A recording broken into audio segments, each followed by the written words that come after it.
आं दा सालाकाटिनि आसपास जायगायाव दङ नायनानै लादो सालाकाटि दानो ओरै बासुगाव थांबाय सानजाजोंबा बासुगाव आं दा सोनाबजों भिडिअ खालामगासिनो दङ रायजोफोर दा आङो मोनसे लामानि दृश्यखौ खोन्थानो नुदों बिराद गोबाव जाबाय बे लामाया बेजों जों गोदो गारि सालायब्ला बे लामाया गाज्रि खारो दासिमबो गाज्रि बे लामाया बे लामाखौ मानो नायस'ना बेयावबोथ' सोरबा एमसिएलए दंना नायदो आं खोन्थानि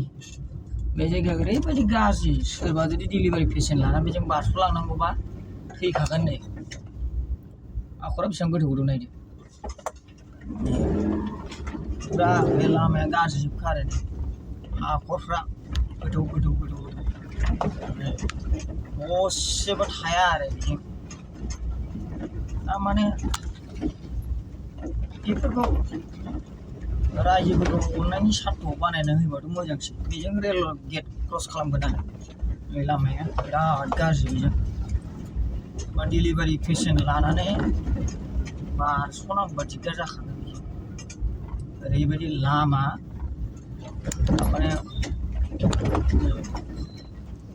ओरैबायदि लामा गोथौ गोथौ हाखर आरो बैखिनियाव गाज्रिसिनबाव दा आङो भिडिअखौ खालामलांगासिनो दं नायदोलाय रायजोफोर बे लामानि खेथ्रआव नोंसोर मा सानो नोंसिनि गावबागाव साननायखौ नायदो आरो बुजिदो नै बेजों बे सालाकाटि सेकेन्ड गेटजों बारस'नाय आरो बे रेल गेटजों बारस'नाय नै लामाया ओरैबायदि गाज्रि लामा मथा मथि बेजों डिलिभारि पेसेन्ट लाना थांनांगौबा मथा मथि हस्पिटाल मोनहैनाय नङा डिलिभारि पेसेन्टआ माने जों दा सरलपारा उल्थापानियाबो साबसिन होननानै बुंजायो नैबे लामानि दृश्यखौ नायबा दा सरलपारा उल्थापानिया बहुद साबसिन होननानै बुंजायो नैबे लामाखौ नायोबा दा नायदो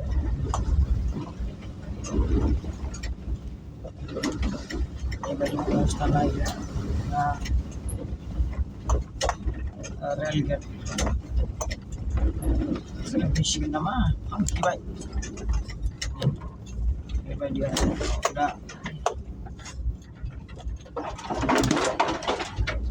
रेल लामाफोरनि दृश्यखौ नायना लादोलाय नै दा रेल गेटआ थांखिबाय रेल गेट थांखिबाय नै थांनो मोनथ'नाय नंला बायदि जाबाय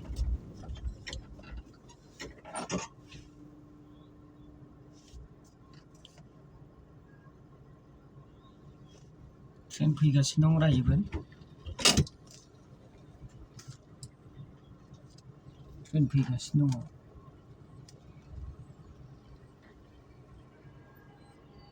ट्रेन फैनायनि दृश्यखौ नायनानै ला ट्रेन फैगासिनो दं आं दा बे ट्रेन रेल गेटआवनो दङ दा मा गारि बेखौबो नायना लादो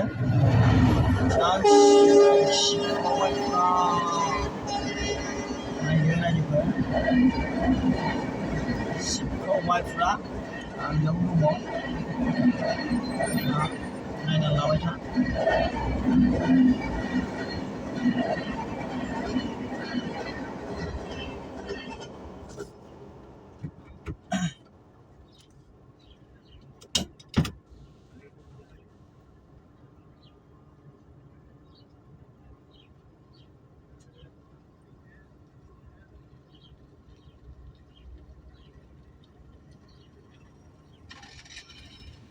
खेवनानै होसिगोन दा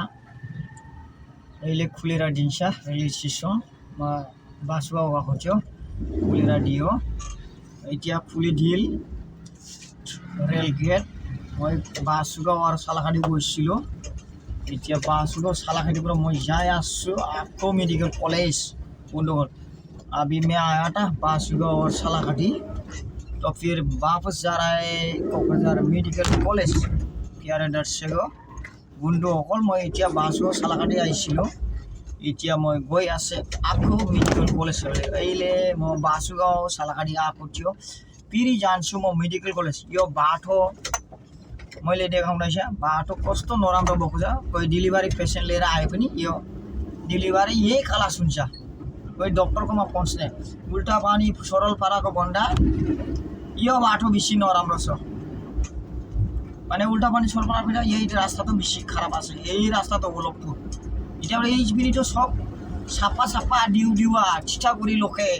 কোনো প্ৰব্লেম নাই এইপিনি বাসুগাঁও খাসিকতৰা লোকে ডিউ ডিউৱা আছে কোনো প্ৰব্লেম নাই কিন্তু এই অলপ জায়গাটো কিয় বা এনেকা কৰি থৈছে মই গম নাপাই দেই আজি ভিডিঅ'টো ইমানখিনি বন্ধুসকল ইয়াতে থৈ দিছোঁ নমস্কাৰ সবাইকে মোৰ আন্তৰিক শুভেচ্ছা যাচিলোঁ ইমানতে মই মোৰ ভিডিঅ'খন সামৰিলোঁ আৰু